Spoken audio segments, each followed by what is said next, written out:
Hello everybody! Gagawa ako ngayon ng bangus sa sardines. Ito yung aking bangus na pinakuluan ko sa vinegar 30 minutes. I-overnight ko na i-rest. Tapos pag kinabukasan, ang ilagay ko itong bay leaf na 3 lang, huwag madami. Carrots, fresh carrots, tapos itong bell pepper at saka itong maanghang na sili. Garlic, itong garlic na binalatan, huwag mo lang durugin. Tapos itong malalaking yung whole peppers at saka ground pepper ilagay mo rin. So at saka isang tasa na extra virgin olive oil at saka yung tomato paste na i-mix mo sa water.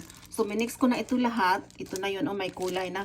Huwag mo siyang haluin. Hayaan mo kasi mag-pressure cook naman. Lagay mo ng kunting bell pepper. Tapos, mamaya-maya, after 1 hour, i-add mo na ito lahat. Para hindi madurog lahat. So, i-add mo na to last 30 minutes. So, bali 1 hour ang aking pag pressure cook.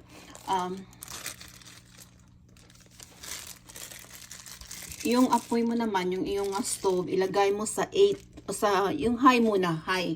Pagkatapos ng high, pag na siya, parang magsimula ng pressure cook na, malaman mo naman kasi uusok siya eh. So, pahinaan mo na kasi para hindi masunog sa ilalim. So, 1 hour yun. Ito yung sabaw niya, o ito yun. Hindi ko ito nilagyan ng tubig, olive oil lahat. At saka, vinegar, para hindi masira. So, magstay siya sa ref ng mga 2 linggo. Sa room temperature, mga 3 araw. Oo, kung malamig lang. So, ganun lang. So, mamaya-maya, pag maluto na to, i-video ko ulit para malaman ninyo yung finished product. Okay?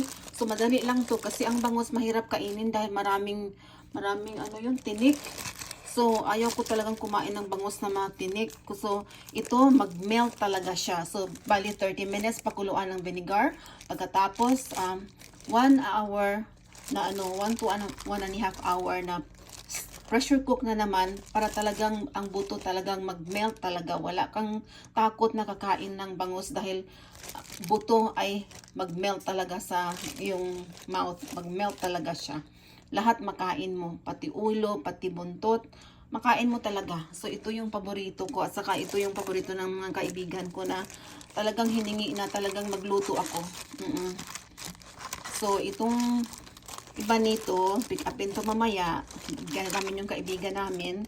So, ito na yun. So, itong tomato paste, huwag mong damihan, 1 teaspoon lang at saka i-mix mo sa tubig na 1 tablespoon para ma-mix lang. Tapos yun ang yun ang olive oil na 1 cup ilagay mo. Yun lang lahat. So madali lang to. Oo.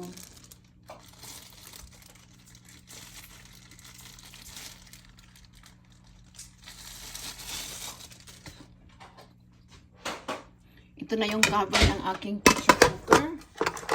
Maganda itong pressure cooker na ito talaga. So, galing pa ito, iningat-ingatan ko talaga ito kasi galing to sa Japan. Maganda talaga siya. So, ito yun. Kung cook lang, ito lang. So, kung pressure cook, ito na yun. Ito, oo. So, matagal na to, 2019 pa. Talagang ginagamit ko to sa bangus lang talaga. Walang ibang niluluto ko dito. Bangus sardines lang talaga o di kaya paksiw. Yung paksiw ko rin na bangus ay i-pressure cook ko rin. Ganun din, 1 hour din ang aking Pero walang mga sahog-sahog ganun. Vinegar lang at saka garlic at saka yung sili na mahaba na maanghang. So magsimula na tayo.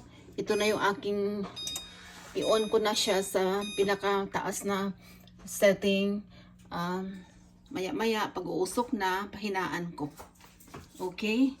So, simulan na tayo. So, again, ito na yung matira ha. So, mamaya-maya, for the last half hour, ipabuksan mo to, ipacool mo muna, ilagay mo na to lahat para hindi madurog. At saka, make sure na i-drain ninyo itong, relish. I-drain niyo yan talaga. Huwag yung crush. Ito yun, oh. Itong slice na relish. Yan. Para may purma pa rin yung ano, vegetables. Okay? So, ito na yun. Antayin natin. Mag-video ako ulit. Okay. Thank you, everybody. So, mamaya-maya, sundan ninyo yung aking part 3 ng aking pagluluto ng bangus sardines. Kasi ang bangus maraming tinik talaga. Oo. Okay, everybody. Thank you.